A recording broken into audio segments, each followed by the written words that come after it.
Good morning to you today on this Thursday morning, February the 12th. Our daily devotion for today is entitled A Great Mystery.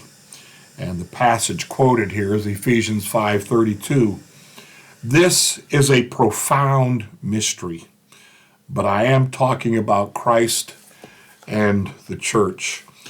We're he seems to want to take a lot of time talking about marriage, and I'm not sure why, but anyway, the counterfeit God section followed the meaning, a previous meaning of marriage number of devotions, and that is the category that this one fits in, according to what he has worded here at the bottom of the page. So let's see what Tim Keller has to continue to tell us about marriage. Paul declared that marriage is a great mystery. I think many would agree with that. We cannot discard it as it is too important, but it overwhelms us. However, the Greek word Paul used, mysterion, has a lexical range that also includes the idea of a secret. In the Bible, this word is used to mean not some esoteric knowledge known only to insiders, but rather some wondrous, unlooked-for truth that God is revealing through his Spirit. Elsewhere, Paul uses the term to refer to other revelations of God's saving purposes in the gospel. But in Ephesians 5, he applies this rich term, surprisingly, to marriage.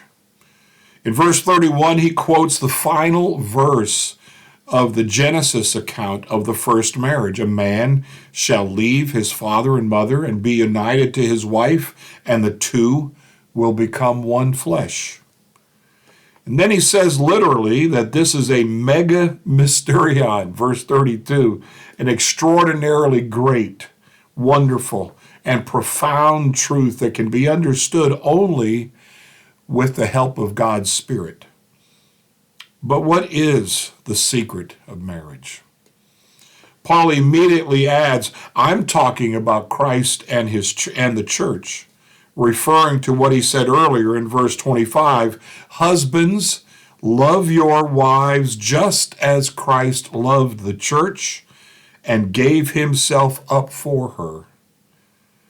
In short, the quote-unquote secret is not simply the fact of marriage per se.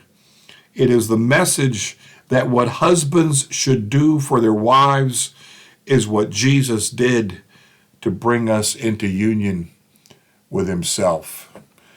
That Ephesians 5 passage is always a passage I use in premarital counseling. I want the man and the woman involved to know what their role is in a marriage, and man has the more difficult situation because he's supposed to be like Christ in the way he loves his wife, in the way that he wants what's best for his wife.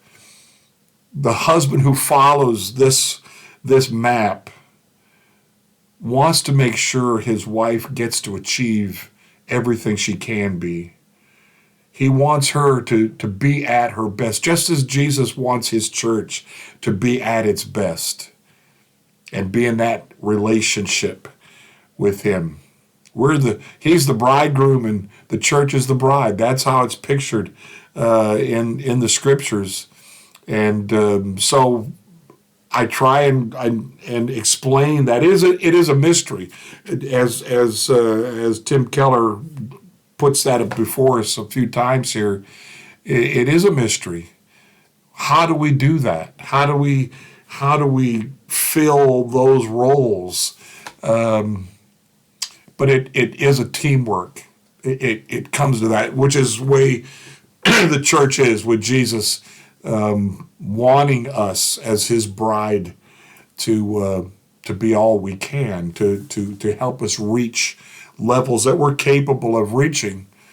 And it's a mystery, but it's a great mystery. Agree with that. I would say that. I would stick with that. It can have its troubles, obviously. We don't always get each other, right? We all have those days we go through things and our spouse is on our nerves or whatever. But it does allow us to know each other better, to understand personality, to understand how our spouse handles certain situations, how we see them in action, and we're proud of them, and we love them even more. It is a great mystery, but it's a good one. It's God's idea. Marriage is God's idea, so I'm sure it's been designed very well if we follow that road of His design and His mystery. And husbands, you're probably mad at me for bringing this up, but as the husbands, we not literally but figuratively have the role of Christ in our marriages, in our relationships with our wives. And again, the passage, if you go and read it, you get the sense that our role is helping our wives to be all they can be.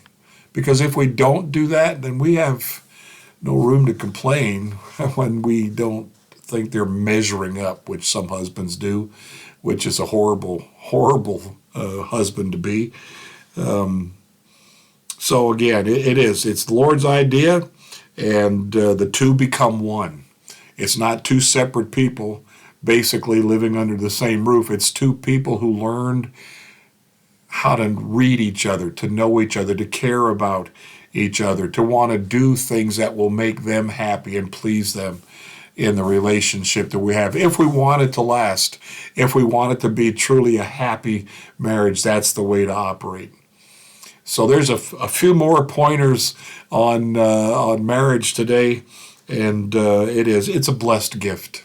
It really is a blessed gift. It's so much better to have a teammate that has your back and to whom you can share, and they can speak words to you that encourage you or give you ideas on how to handle things, that kind of thing. I don't want to keep talking about myself, but I know not having Sue here anymore is difficult for me because I feel alone in some issues that come up, and I don't know, who's going to help me out and who's going to share some advice to me. Sue was good at giving me advice, and I give her credit for the many years of our marriage and our ministry together. She always was a good buffer for me in these things. So there's a testimony for her. And I know you all saw that in her from the responses after her passing. But she played the part of a faithful. No, she didn't play the part. She literally was a great wife to have in the ministry. So that's enough of blowing her horn.